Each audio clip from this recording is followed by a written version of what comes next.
Michael, and today I'm with Deanna and Tu. Welcome to Three Hungry Guys.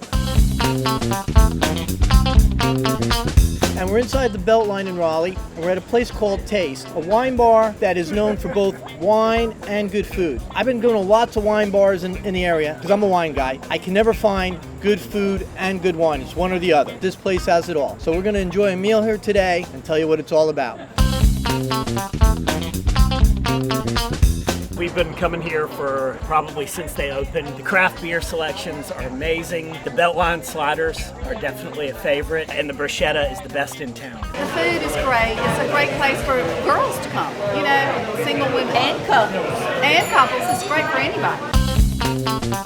Okay, I'm in the kitchen with Chef Scott Phillips, and he's going to cook for us today his version of surf and turf that they serve here at Taste. That is a scallop, diver scallop, and a seared pork belly. Everybody loves bacon. Bacon Everybody is loves king. bacon. Pork belly is just unsmoked bacon. So I've got a pan screaming hot so I can get a good sear on the scallop. So you hear that little noise right there, that's what you're looking for. And then I'm going to let that sit for about two to 3 minutes on that side to develop the nice golden brown sear that we're going to have. What kind of scallop is that? It's a diver scallop. It's one of the biggest scallops that you can buy. They're super sweet. The meat's great. You see the sear starting to come up the edge right there. So like that, but I want that to be all the way across. It'll take about 2 to 3 minutes to get that where you want it right there. Without that, it's sort of just a gooey blob. Nobody wants to eat a gooey blob. I'm going to go ahead and add my pork belly. This is the skin side or the fat side down. We take the whole pork belly, we rub it with a coffee rub, pineapple juice, throw it in the oven, roast it off for about 3 hours. And then once it comes out, we press it down so it's compact like this. We just throw it in the pan. So I'll flip that.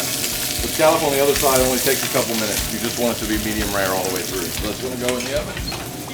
And then that's got about 2 minutes in there. And then at that point, while we're doing that, so I'm going to go right here.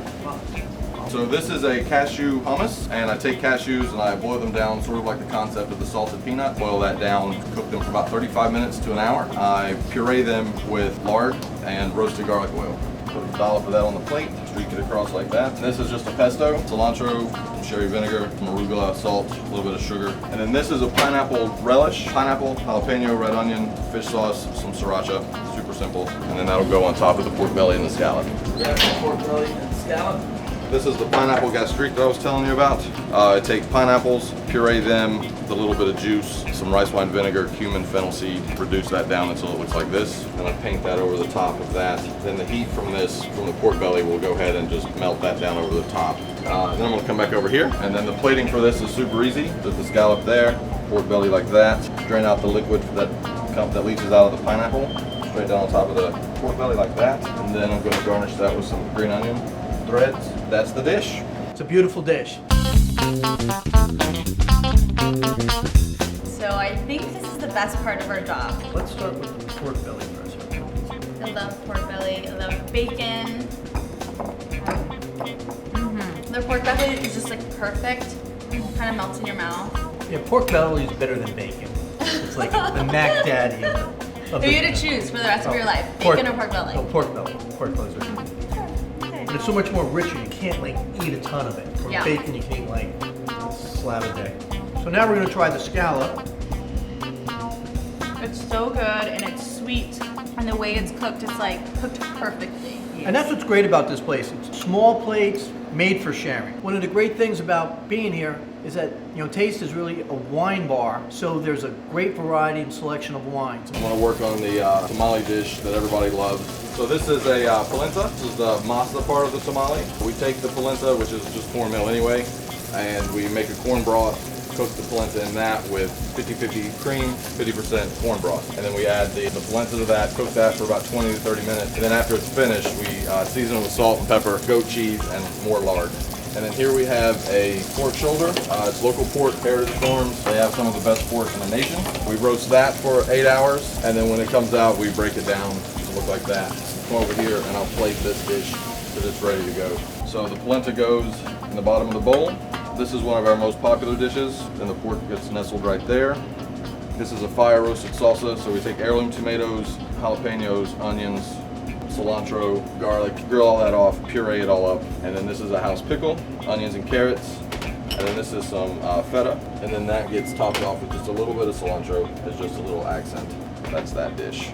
So growing up in San Jose, every Christmas, all my friends would give me tamales. One best friend would give me one, another best friend would give me one. So I would try like different types. By far, this deconstructed tamale at Taste, on top of my list. It's number one. So what it is they break down the tamale and they throw it in a bowl for you.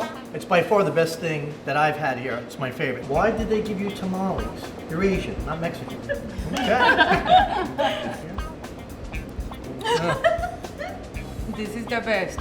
You don't expect this flavor. When you think about tamales, always the same thing. This is really different. Tamales to me are always too dry. So with the cream polenta, fantastic.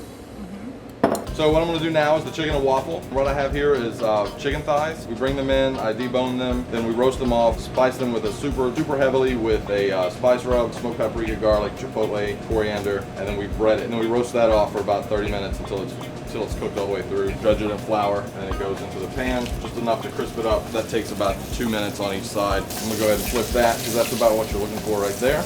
And we'll go ahead and throw that in the oven. So I pull the chicken out of the oven, set it aside real quick. And we got spiced honey, a little streak of that down the plate. There's coriander, mustard, thyme, some other things. And then this is a bacon cornmeal waffle. This bacon makes everything better. And then the 2 large chunks of fried chicken. More honey, a little bit of arugula, and just a little bit of chive for that oniony whisper that'll give. And there we have chicken and waffle. I am so excited about trying chicken and waffles, and I never had it before, so. Now she's a chicken and waffle. I'm a fan. chicken and okay. waffles girl. No, the sweet with the chicken is really, really good. There's bacon inside these waffles. I don't have anything bad to say. I mean, the waffles outside, it's like crispy, inside still fluffy. It's so good. And then the chicken, it's not dry. It's super juicy. On the outside it's crispy, but there's a lot of flavor to it. So that's it for this episode. But a couple questions we've already had asked to us while we were filming were about Scott Chef and his fabulous hairdo.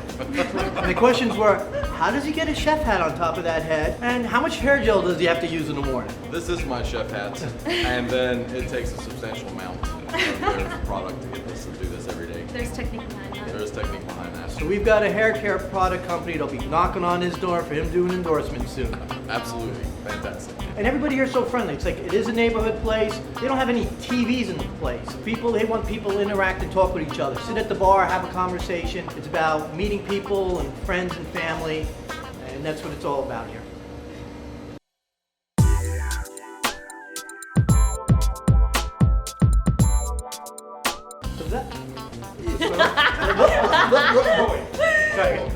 So that's it for this episode. Dig in. Are you ready? I'm always ready. I'm always